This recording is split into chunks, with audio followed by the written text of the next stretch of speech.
All right, so you ready? You okay? Yeah, yeah. Right. Sounds good. So thanks everyone for joining us. The goal of today's session is to take a few minutes and go over the process of onboarding your JavaScript and your applications in general, right? I think what Daniel's going to show today applies to JavaScript apps, but also to every other application that you have. The goal is to be a short session and to help you understand a simple process how to onboard. Developer experience onboarding and scaling applications on Kubernetes is usually a challenge. And I brought a smart guy here with me today to help show that process, Daniel. So I'll leave it up to you because I'm not smart enough to do that part. Thank you. I appreciate it. So let me share my screen. I have some slides here just to organize the process a little bit better. Let me start this. Cool. So you can see my presentation, right? Yep. Cool. So thank you very much, everybody, for joining. And for those who are going to watch these recording later, thanks for taking the time to do so. I'm going to be talking about how to easily deploy JavaScript applications to Kubernetes. And as Bruno mentioned, even though this is very specific towards JavaScript applications, the same principle can be applied to applications written in different languages, Go, Python, or whatever your development team is using these days. A little bit about me. I'm Daniel. I'm the technical lead here at Shipa. I've been working as a front-end engineer for a while, developing the dashboard that we leverage. So I can relate very much with the hard feelings of deploying your applications without having that complex knowledge about Kubernetes. So I'll try to make this very simple for you guys to help out. So what do we have for the agenda today? So I'm gonna be talking who is this presentation aimed for. We're gonna deploy a couple of applications written in JavaScript. So I'll walk you through the apps that I have here as samples. I'll explain you the process of deploying those apps using Shipa, of course.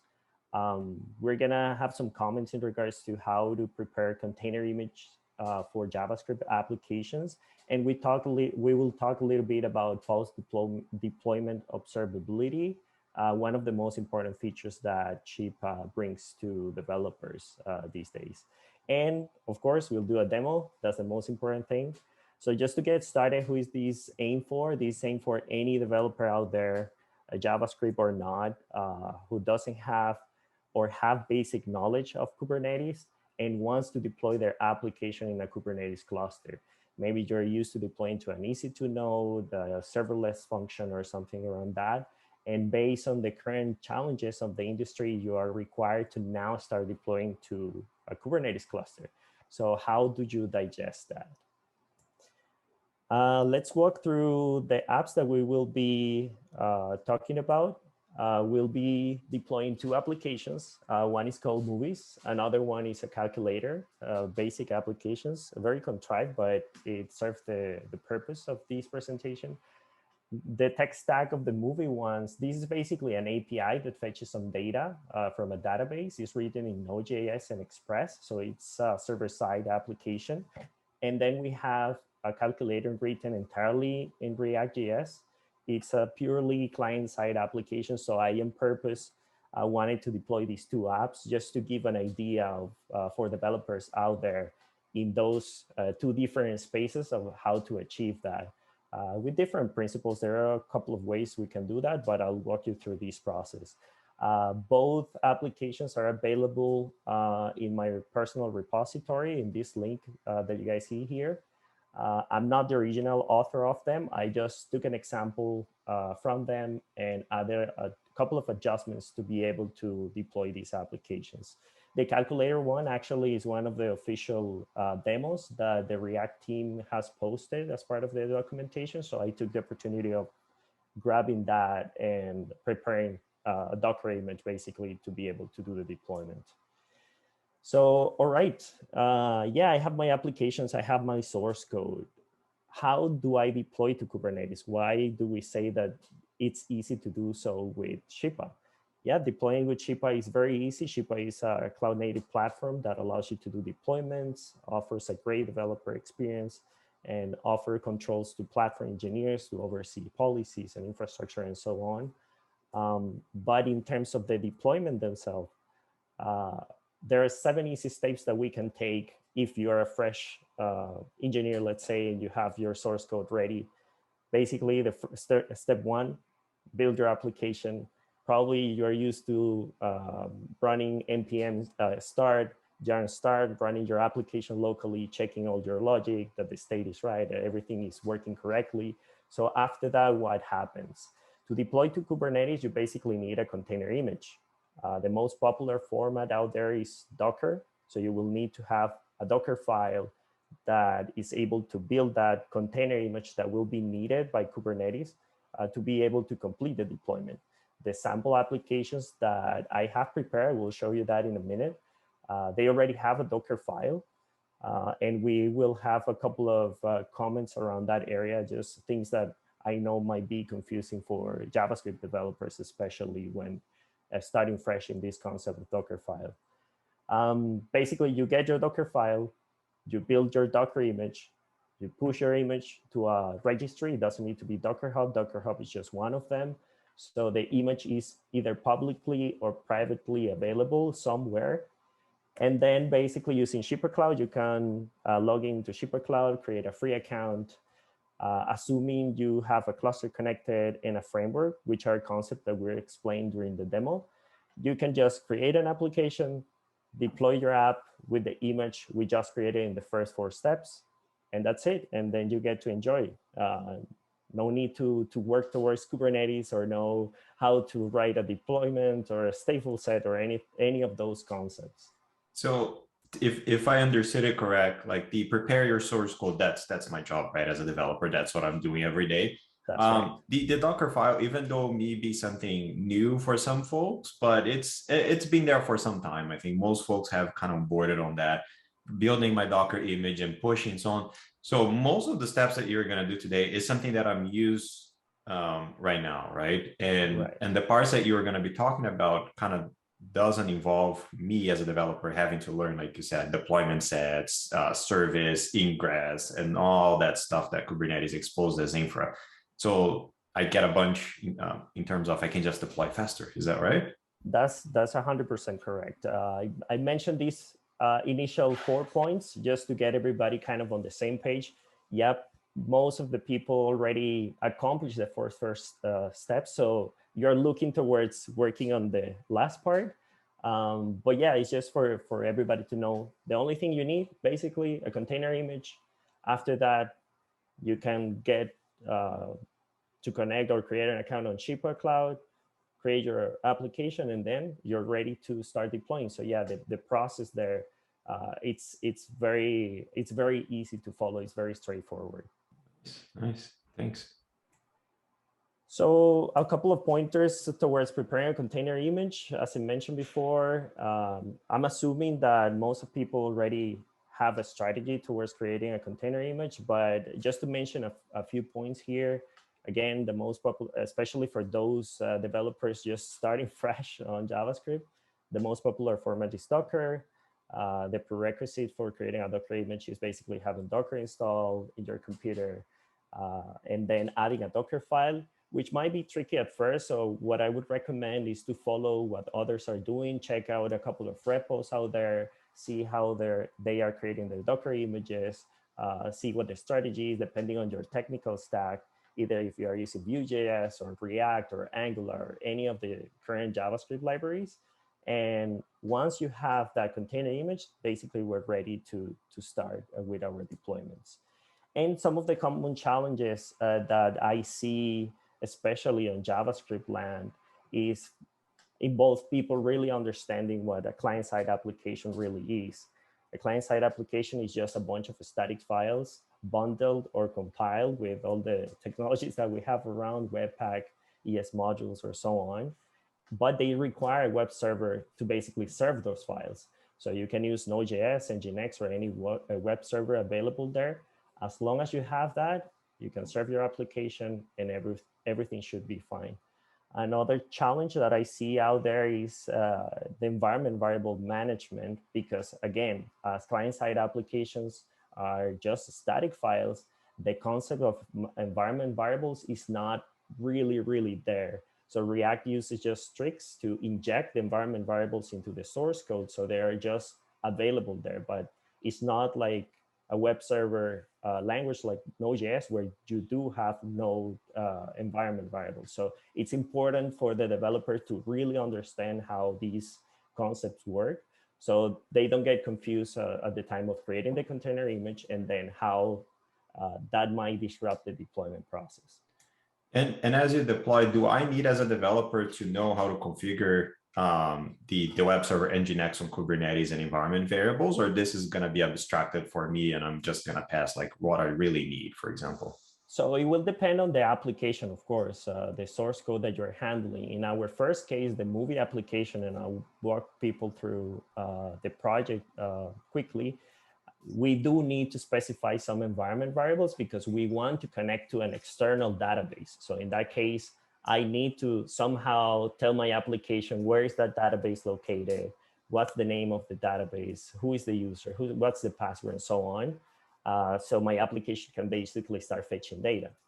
On the React land, it depends on the case. It really depends on the case. If you need an environment variable with, I don't know, an API token to fetch some data, yeah, you need to leverage that part. But Shipa provides you a very easy way to inject those environment variables. And from that point forward, the deployment process, it's very straightforward. You don't need to worry about how do I define those environment variables as part of my deployment. So Shipa will handle that for you. So it will be very easy, especially following the dashboard using the UI that we exposed for that. So those are some of the gotchas that we have in this JavaScript land. Makes sense. Makes sense. Nice.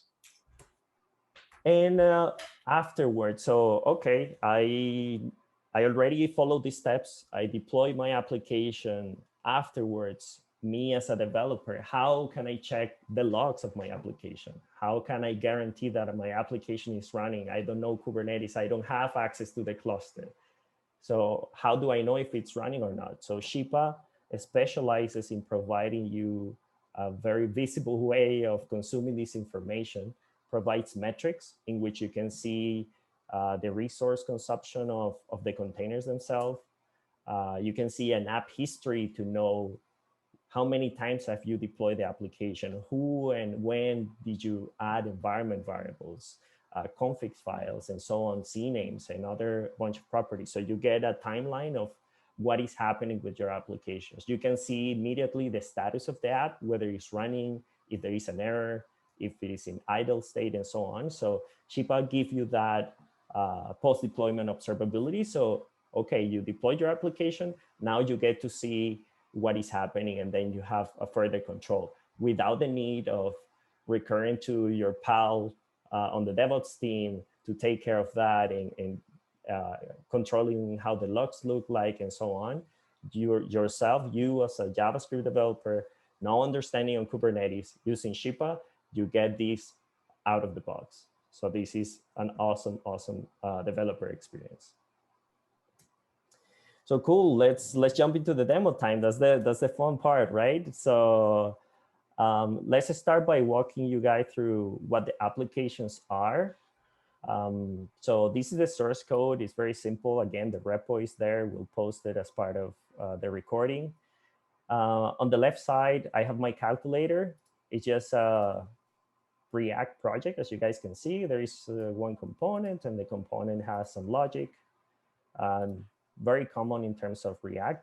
The only thing that I added in this case was a Docker file to be able to serve, first to build, transpile all the JavaScript files with the newer technologies that we're using into something that the browser can understand. And then I'm adding a web server to be able to serve those static files. So you can see, for people out there not too familiar with it, I'm starting from an old Node.js image.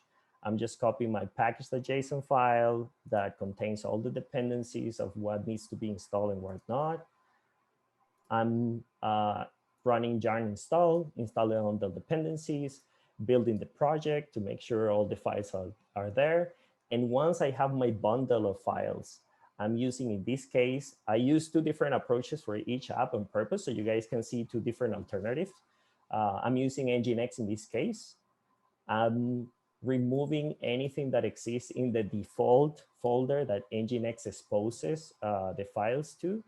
And I'm copying my project, all the static files that I just built in the previous step into that folder, and I'm initiating Nginx. So I would expect that when my container starts, my files are there and Nginx just shows them, okay?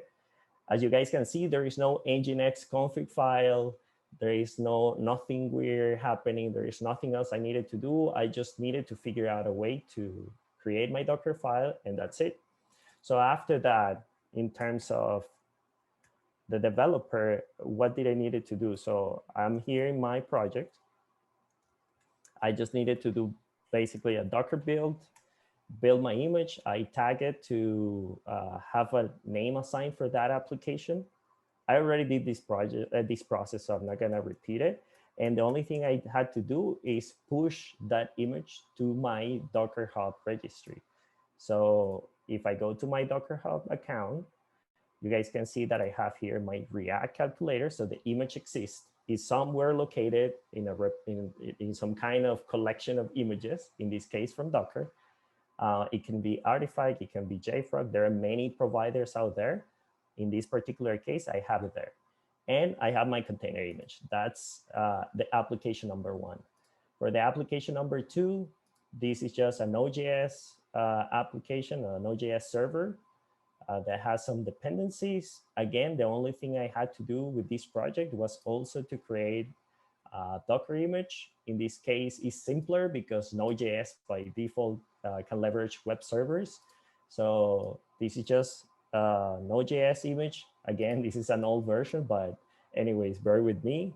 I'm copying the package.json file, the source code, and basically installing all the dependencies, and I'm running npm start. So what does npm start does?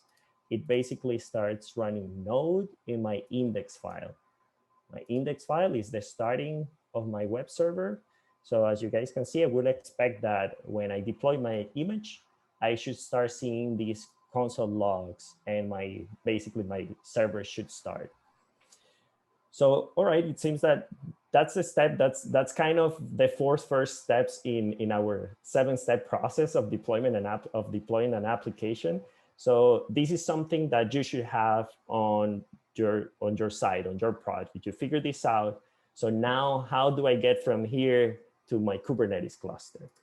So that's when Shipa comes into the picture, and it makes really simple the process. So I'm logging into, let me share my screen. No, it's okay. I'll keep sharing the whole screen. Let me move this over here. And all the Docker files and everything that you use, the examples are going to be in the Git repo as well that you mentioned, right? Exactly. So I can just copy that Docker file and make it work out of the box for testing. That's right. That's right. People can clone the repo. They don't need to recreate the Docker file. They can use it as it is. The only thing they will need to do, build their image locally, push it to a collection or repository, and then they can use it from that point forward. Nice. So what's the next step in Shipa's land? So on Shipa, the easiest way to start is to log into apps.shipa.cloud. You can create an account for free, and you get up to 5 applications you can use. I already have my account, so I'm just gonna log in. This is publicly available, by the way, for anybody who wants to try it out. In this case, I'm assuming that the developer already has a cluster connected. We have several tutorials on how to easily connect a cluster, free ones from Google, from AWS, K3D, and so on. So there are different ways to do that. I'm assuming the cluster is there. It's necessary for us that the cluster has a framework attached. The framework is just an abstraction of some policies that, in this case, the platform engineer will put towards your application, and that's it. So you as a developer, let's say you already have these concepts applied to your account, and then you get to this part. So now we get to create our application and to deploy it. I already have some samples there. Yeah. And I think one good point to mention as well is when you start your account first, Daniel and the team, you guys have designed a way to kind of guide users through, like, this is the step to easily create a framework or a way for Shippa to connect. Think of framework as a way for Shippa to connect to your underlying cluster. And then the second step is then to connect that framework to your cluster. Like Daniel said, you can get clusters for free. And in the description of the recording, we're going to make available some options on how to connect the cluster, but also how to create cluster. You can even run a cluster in your own laptop using K3D or K3S or whatever the name is today. But yeah, you're going to have some self-guided kind of steps to help you through this process. And one question I have is, when you talk about applications, what are applications? My calculator is one application and the cinema is another app. How do you see that kind of relationship of applications between what you're deploying on Shippa and going to Kubernetes, for example? Yeah. So yeah, in this particular case, we have two different projects, right? In this particular case, they are not tied between each other. The calculator is an independent project, and the movies is another standalone project. But I would say that yeah, anything that you want to serve, let's say an API, it's for us an application. If you have a client-side app, another one, let's say, I don't know, a dashboard that is consuming the movies API, that's another application for us. If you have, I don't know, an API gateway, that's another application for us. And then Ship allows you to tie them together in different ways, but they are independent applications. So I would say that each container image, it's an application. So every deployment or each service that I deploy, like you said, you're like the calculator or the API, the dashboard, then it becomes one independent application on Shippa. And that's how I'm going to kind of group and see things in Shippa. That's right. That's right. In this particular case, for testing purposes, I already created a couple of ones, but I'll start from scratch. Let's do the calculator first. Again, the calculator is just a React application, client side only. Shippa just asked me to add a name to it. So I'm just going to do React calculator, the same name that the repo has, just for the reference. I'm going to work with the defaults that Shippa is giving me, the framework and the team that somebody else provisioned for me. I'm going to create my application. At this point in time, Shippa just created some metadata. So the application hasn't been deployed. This is just some sort of shell that Shippa prepares so I can start seeing data. I can start seeing how the policies are being enforced. But the application is not running. Nothing has been deployed to the cluster. There is no endpoint for me to see how things are looking like. That's why we show here the application in an idle state. I can see information. I can see in which namespace this is going to be deployed, what the plan is that I'm being enforced to, and so on. As you guys can see, there are no container images so far. So let's start that process. Let's deploy our application. So there is a clear button here that says deploy. And I want to deploy, in this case, from a public registry. My image is there publicly available. I don't need a password or anything to access it. But if you do, Shippa allows you to basically provide that information. So I'm just going to go and say,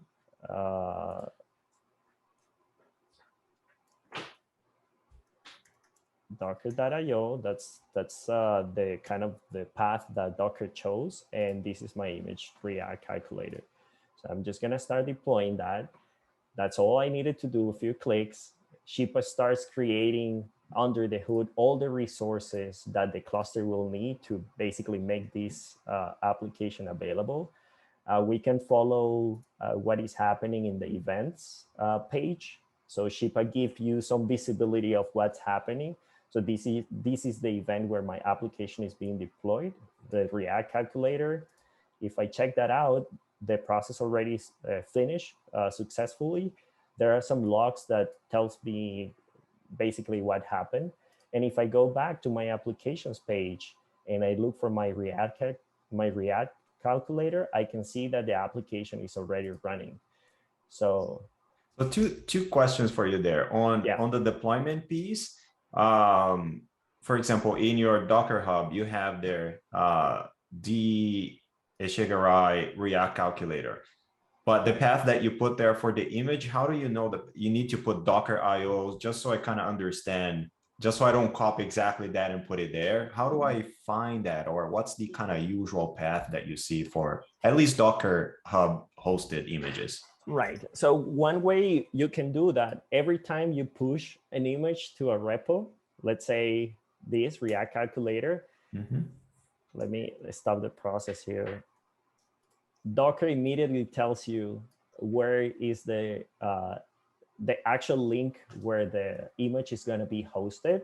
So you can copy this from here. There are other places from where you can take it, but this is what I see it more clear because it's part of my development process. So I created my image, I built it, then I push it, and Docker told me this is where you're pushing your image to by default.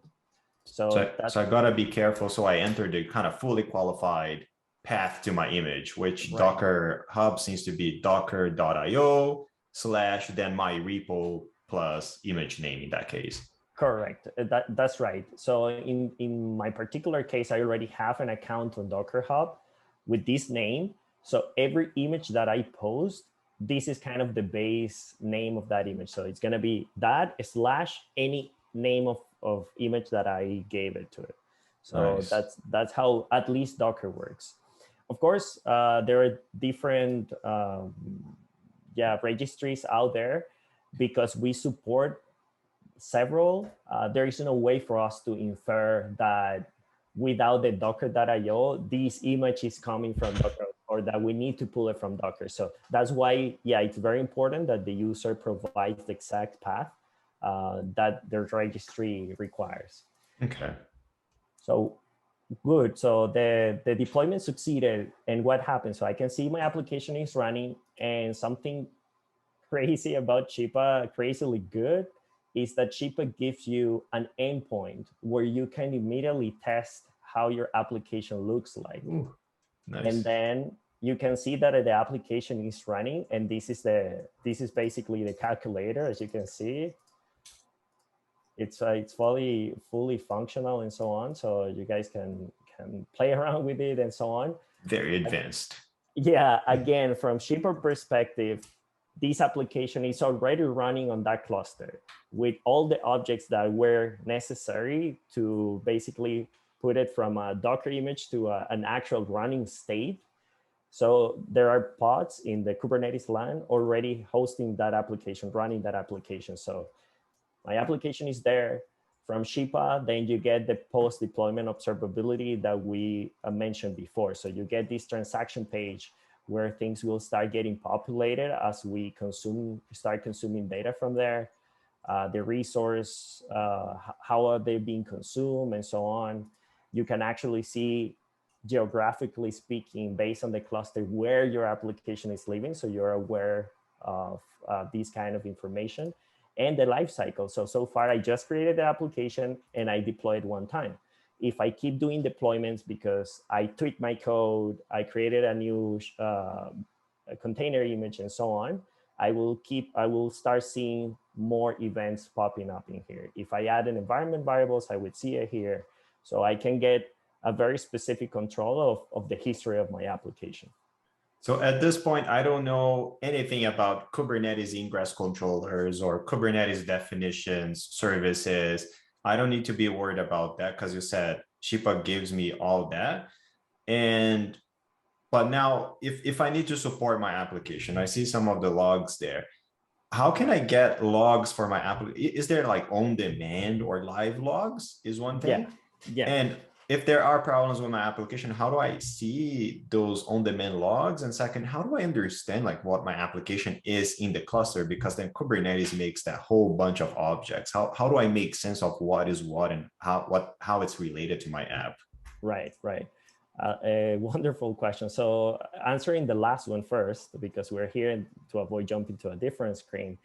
So because Shipa uses only standard Kubernetes objects, if you see this map is a graphical representation of the objects that are created on Kubernetes land to make your application work.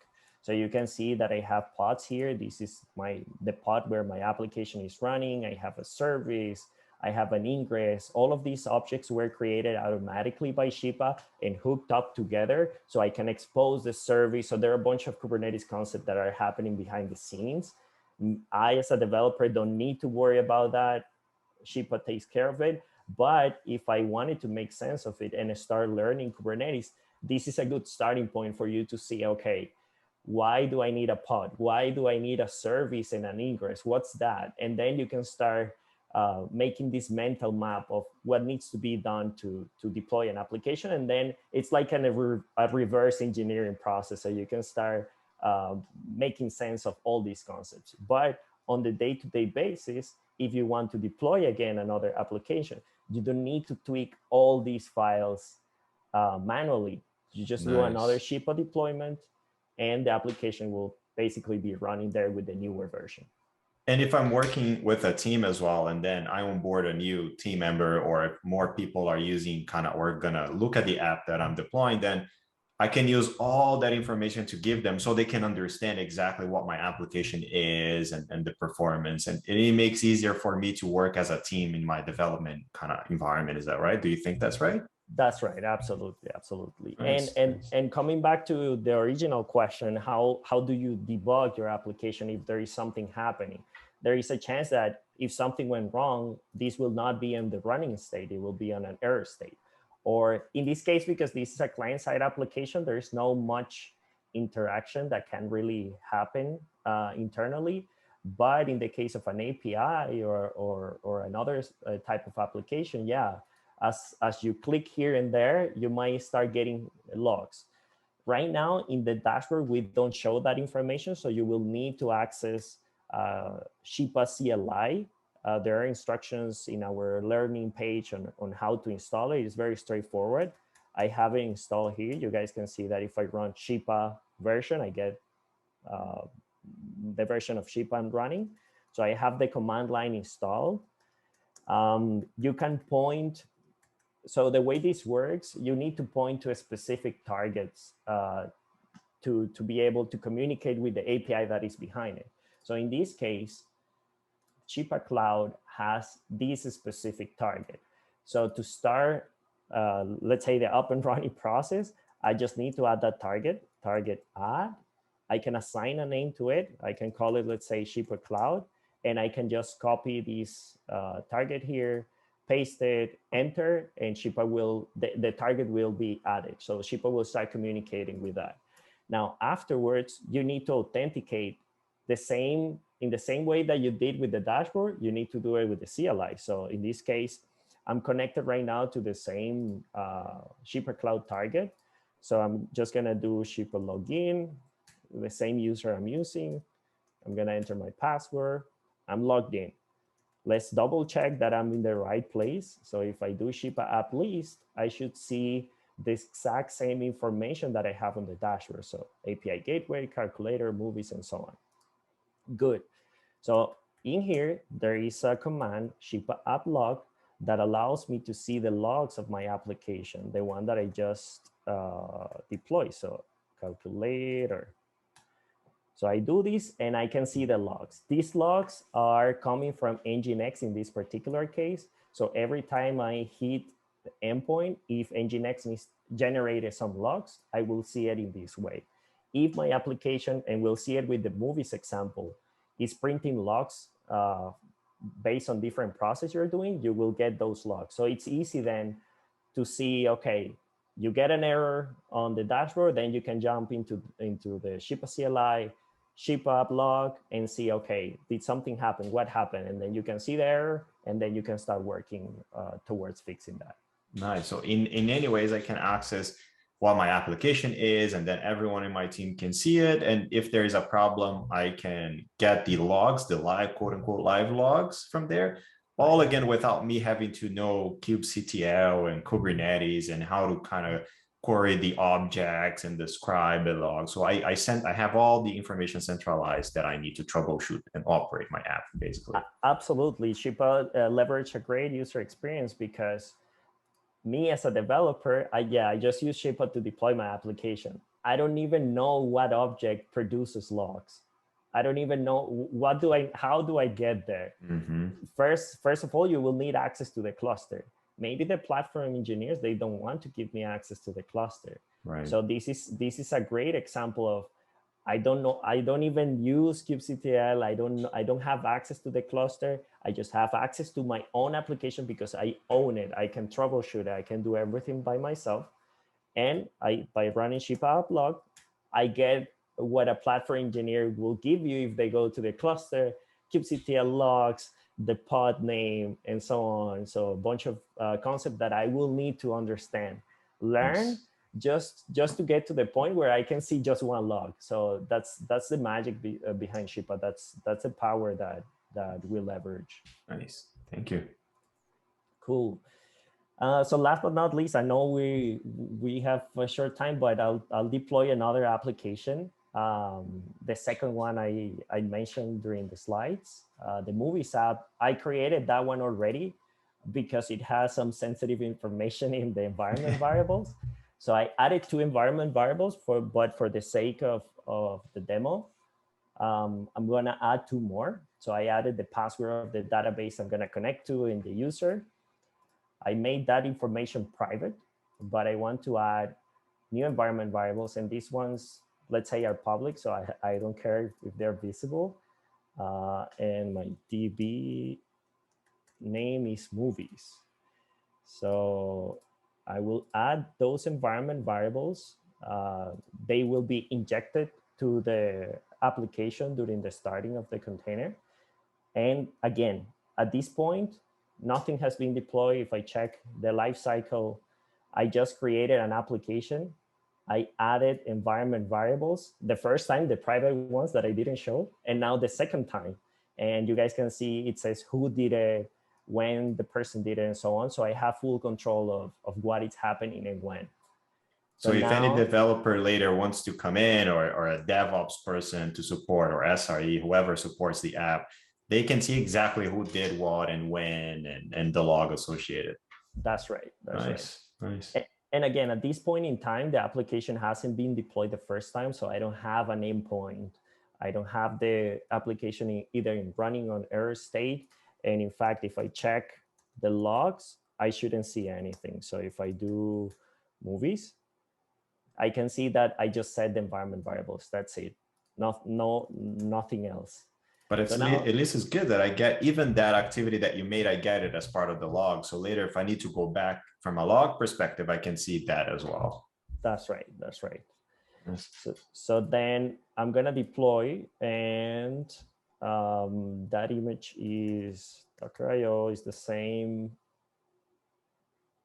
as this one, Movies API. If I'm not mistaken, let me go back to my Docker Hub repository. Yeah, Movies API. So this is the name of the image I have here. I'm not providing a specific version, but you could. This just means that it's going to pull the latest version.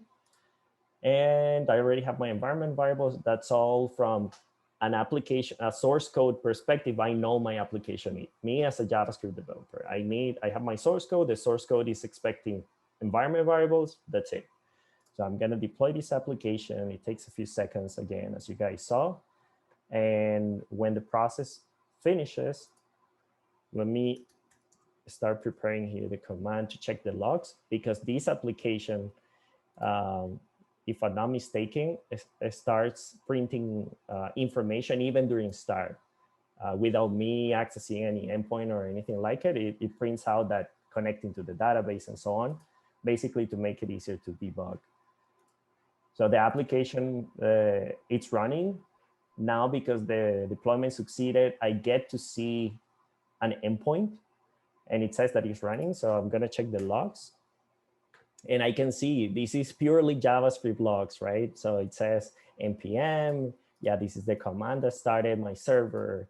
And I can see these are the logs that I indicated in the source code to print. So movie service connecting to the movies repository, what the server is and so on. Ship us connecting server started successfully.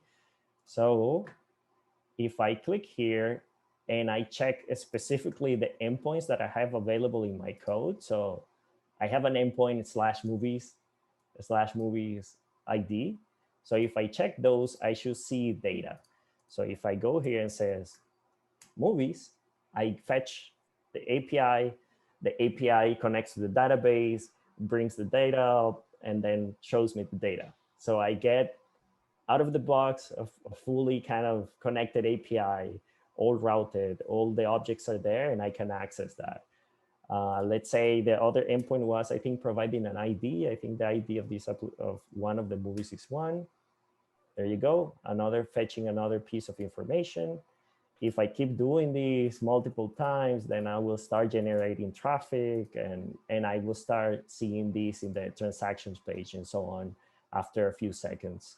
So again, we got our API deployed. In the first scenario, we were deploying a purely client-side application. Now I'm deploying a server-side app, an API, and it's there. I didn't need to know how to write a YAML file, format it correctly, what's the syntax that Kubernetes is expecting, what versions, and so on. I just needed to follow Shipa's kind of standard, provide a container image, and that's it. Shipa did everything for me. Again, it created all the objects that I needed. It routed my application, and it even gave me an automatic URL for me to check that my application is running fine. If I wanted to customize that, yeah, you can create CNAMEs and call these differently, but out of the box, Shipa gives you that, and it immediately gives the developer a way to start debugging and troubleshooting and seeing that everything is in place. Nice. So if I want later to say I deployed my API or my website and I want to expose, Shipa creates that endpoint for me automatically, but that's kind of an internal endpoint. I would say if I want to provide it to a customer using, let's say, app1.shipa.io, then I can easily add that using Shipa dashboard as well and expose that API or my website on app1.shipa.io. So I don't need to tell people that kind of fully qualified URL or internal URL, for example.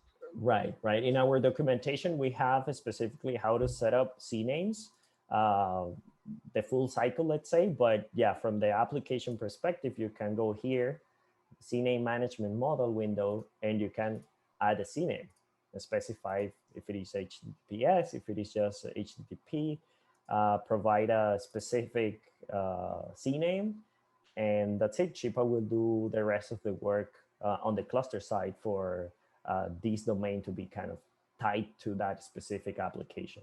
We have information about it. Maybe we can post it, and maybe it can be another topic for a future presentation. But yeah, that's definitely something that you can do, and then that specific address will be available for everybody. In fact, that's what we do here. So this address that we have here, app.shipa.cloud, is basically a CNAME within Shipa that allows to do that. Nice. So Shipa consumes its own services, basically. That's correct. That's correct. Nice. So you quickly basically showed me how to have an internal developer platform. I think it's kind of the IDP or what, that's how people are using it today. Just connect it to a cluster and I can start deploying applications, and as I onboard more people, then they can understand my apps, they can see the logs, they can work with me and keep on deploying their apps. So you have a full, basically, developer platform all together in that demo today. That's correct. That's correct. And of course, I didn't cover kind of the user management. This is a very contrived example, but the idea in a modern development team would be that somebody registers their account as an organization, and then they start onboarding people. So they onboard the platform engineers or the DevOps, they onboard the developers, and they can even assign who is what. So who is a developer, who is a DevOps, and then the developer doesn't even get to create clusters or create frameworks. They just get to consume them. So the platform engineers will log in, connect one cluster or 10 clusters, connect frameworks, assign policies, and then, yeah, Daniel, you're a developer, this is your role. Just go ahead, create applications in these specific frameworks, and that's it. From that point forward, you own your application, you're responsible for it. We'll just take care of infrastructure. And yeah, this is that developer platform that Nice. it's kind of very powerful. Nice. That's awesome. That's awesome. I appreciate it. Cool. So I think that's basically it in terms of the demo. So just as a quick summary, I already covered this. So as a quick summary, just containerize your app no matter the JavaScript stack. Again, for this specific presentation, we talked a lot about JavaScript, but the same principle applies to any other language use for any app. Just containerize your app, create a Docker image, push your image somewhere where that is valid, publicly available, or with private authentication, and then just use Shippa to create and deploy your application. Once there, just enjoy the abstraction and the post observability that we offer and avoid any headaches. So that's pretty much it. Thank you, Nice. everybody. Thanks everyone. Thanks Daniel for taking us through. We're gonna make this recording available as well as the references to the repo that Daniel used today and the mentions to the documentation around connecting it to a clear cluster or the CNAME, for example. So everything that we mentioned here today, we're gonna put references in the video. But that was awesome. It was awesome to see how you can kind of quickly implement a self-service for developers or a developer platform. I appreciate the folks who joined, and I appreciate your time today, Daniel. Thanks very much. Absolutely. And if anybody has any question, feel free to reach out to me by email. I'll be happy to help anybody there struggling with these first steps of how to get the JavaScript application deployed. Awesome. Thanks a lot. Thanks, Daniel, and thanks everyone for joining today. Thank you, guys. All right. Take care, Bye. everybody. Bye.